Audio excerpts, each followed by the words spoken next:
ባለፈው ዓመት የሎስ አንጀለስን ሰማይ በቀይ የደም ቀለም የቀባውን ከተማዋን ወደ ግዙፍ የእቶን እሳትነት የቀየረውንና በሺዎች የሚቆጠሩ ሰዎችን እያዋከበ ሲያባርር የነበረው ያንን አሰቃቂ የሰደድ እሳት ሁላችንም እናስታውሰዋለን። ያኔ ተፈጥሮ ከዚህ የባሰ ጨካኝ መሆን አትችልም ብለን አስበን ነበር። የሰዎች መኖሪያ ቤቶች በአይን ርግብግብታ አመድ ሲሆኑ፣ የዘመናት ትዝታዎች በጭስ ተለጥልጠው ወደ ሰማይ ሲተኑ ማየት እጅግ ዘግናኝ ነበር። ነገር ግን ያ የሎስ አንጀለሱ እልቂት አሁን በምዕራቡ የዩናይትድ ስቴትስ ክፍሎች በተለይም በኮሎራዶና ዩታህ ድንበሮች ላይ እየተከሰተ ካለው አፖካሊፕስ መሰል አደጋ አንጻር ሲታይ የጭካኔው መግቢያ ብቻ ሆኖ አግኝተነዋል። ሞት በየጫካው እያንዣበበ ነው። ርኅራኄ የሌለው በፊቱ ያገኘውን ሁሉ የሚበላውና የሚያወድመው የሰደድ እሳት አሁን ደግሞ የሰው ልጅን ውድ ሕይወት እየነጠቀ ይገኛል። ዛሬ የምንነግራችሁ ታሪክ የጀግንነት ብቻ ሳይሆን እጅግ ልብ የሚሰብር የሞትና የጥፋት ዜና ነው።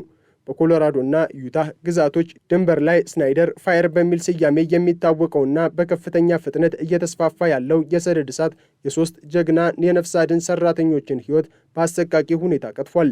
እነዚህ ሰዎች ሕይወታቸውን ያጡት በቃላት ለመግለጽ በሚያዳግት እጅግ ዘግናኝ በሆነ በርኖቨር በተባለ አደጋ ነው።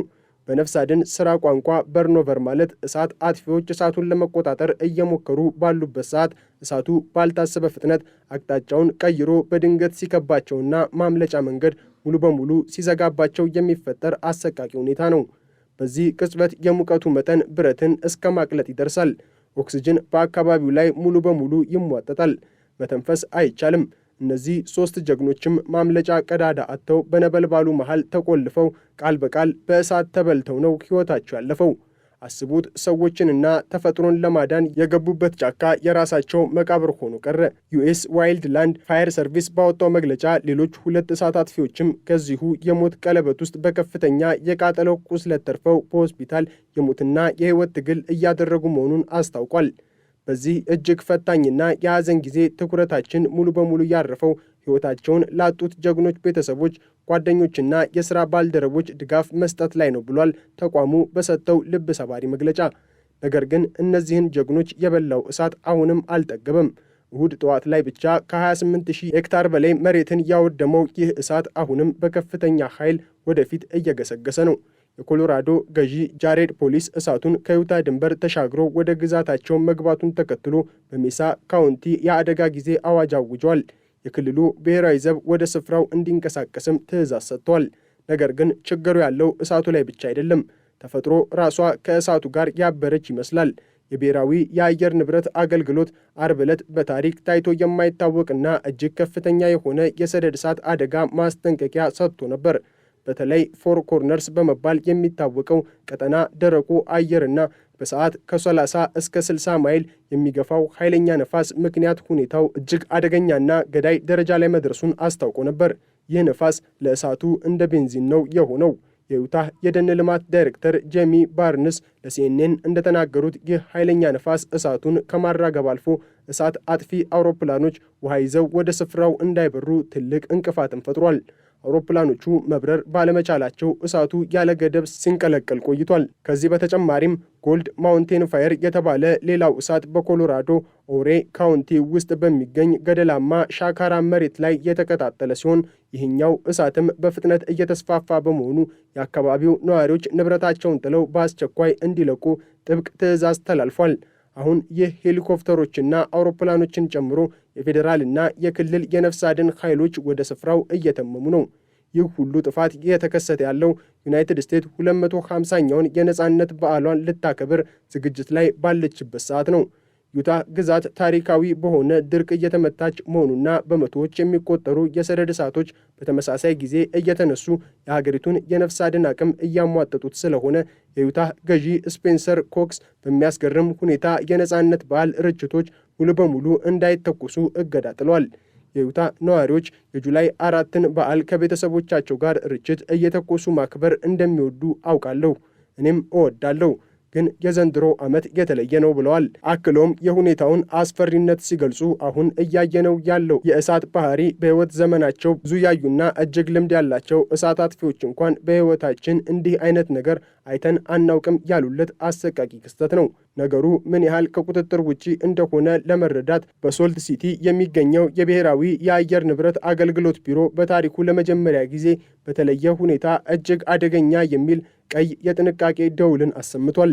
ይህ ማስጠንቀቂያ የተሰጠው ማዕከላዊና ደቡባዊ ዩታህን በሚያወድመውና የግዛቲቱን ትልቁን አክቲቭ እሳት በሆነው ኮተንውድ ፋየር ምክንያት ነው። ይህ ኮተንውድ የተባለው የሰደድ እሳት ልክ እንደ አፈ ታሪክ ዘንዶ ያገኘውን ሁሉ እየዋጠ ነው። ከቢቨር ከተማ በስተ ምስራቅ በሚገኘው የፊሽ ሌክ ብሔራዊ ፓርክ ውስጥ የተነሳው ይህ እሳት በጥቂት ቀናት ውስጥ ብቻ ወደ 100,000 ሄክታር የሚጠጋ መሬትን አውድሟል። 100,000 ሄክታር ማለት ከጠቅላላው የሶልት ሌክ ሲቲ ከተማ ስፋት የሚበልጥ ግዙፍ ቦታ ማለት ነው። የሚያስደነግጠው ደግሞ እስከ እሁድ ምሽት ድረስ ይህ እሳት በቁጥጥር ስር የዋለው 0% መሆኑ ነው። ማንም ሊያቆመውም አልቻለም። የክልሉ ባለሥልጣናት ይህ እሳት በዩታህ ታሪክ እጅግ አውዳሚውና ውዱ የሰደድ እሳት ሊሆን እንደሚችል ገምተዋል።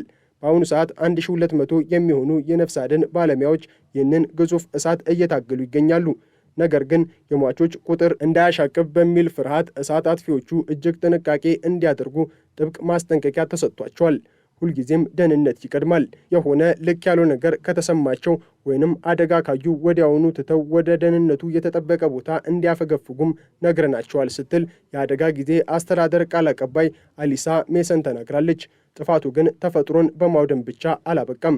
የሰዎችን የዘመናት ላብ፣ የልፋት ውጤትና የሕይወት ትዝታዎችን ወደ አመድነት እየቀየረ ነው። በተለይ በቢቨር ማውንቴን ማህበረሰብ ዘንድ ሐዘኑ እጅግ ጥልቅ ነው። ነዋሪዎች ለትውልድ ሲያስተላልፉት የቆዩትን ክረምትና በጋ ሲያሳልፉባቸው የነበሩ ተወዳጅ ጎጆዎቻቸውንና ካቢኖቻቸውን በእሳቱ ተነጥቀዋል። ለኢቫን ስቴፕሊ የተባለ ነዋሪ ቢቨር ማውንቴን ዝም ብሎ የእረፍት ጊዜ ማሳለፊያ ብቻ አልነበረም። የቤተሰቡ ታሪክና ማንነት የተጻፈበት መጽሐፍ ነበር። ለእኔ በመኸር ወቅት ከቢቨር ማውንቴን የበለጠ የሚያምር ነገር በዚህ ምድር ላይ የለም ይላል ኢቫን በስብራት ስሜት። የአስፐን ዛፎች ወደ ቢጫነት ሲቀየሩ፣ ያ ቀዩና አረንጓዴው ቀለም ሲዋሃድ በዓለም ላይ ከዚህ የተሻለ ውበት የለም። አሁን ግን እነዚያ ሁሉ የሳቅና የደስታ ትዝታዎች የተፈጠሩበት ያ ውብ ካቢን ወደ ጥቁር አመድነት ተቀይሯል። ኢቫን ይህንን ልብ ሰባሪ ዜና የሰማው አንድ ጓደኛው የካቢኑን የቀድሞ ስፍራ በቪዲዮ ቀርጾ በላከለት ጊዜ ነው። ያንን ቪዲዮ ሳየው ማመን ነው ያቃተኝ ይላል ኢቫን እምባ እየተናነቀው። እሳቱ ምን ያህል ቢፈጥን እንዴት ቢረጭ ነው ያንን ሁሉ ነገር በአንዴ ጠራርጎ የወሰደው? ባለሁበት ቆሜ አለቀስኩኝ። ብዙ እጅግ በጣም ብዙ ትዝታዎች ነበሩኝ በዚያ ቦታ።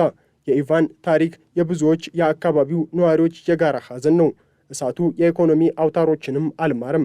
ታዋቂው ኢግል ፓይንት ሪዞርት በእሳቱ ክፉኛ ተመቷል። በርካታ የሪዞርቱ ሕንፃዎችም ወድመዋል። የተቀሩትም ከፍተኛ ጉዳት ደርሶባቸዋል። የሪዞርቱ ባለቤት ሼን ጋድባው በፌስቡክ ገጹ ላይ ባሰፈረው መልእክት ይህንን ሁኔታ መክሰፍት ሲል ጠርቶታል። ሪዞርቱም ላልታወቀ ጊዜ ዝግ ሆኖ እንደሚቆይ አስታውቋል። እስካሁን ባለን መረጃ በሰው ሕይወት ላይ የደረሰ ጉዳት ባለመኖሩ ፈጣሪን እናመሰግናለን ብሏል።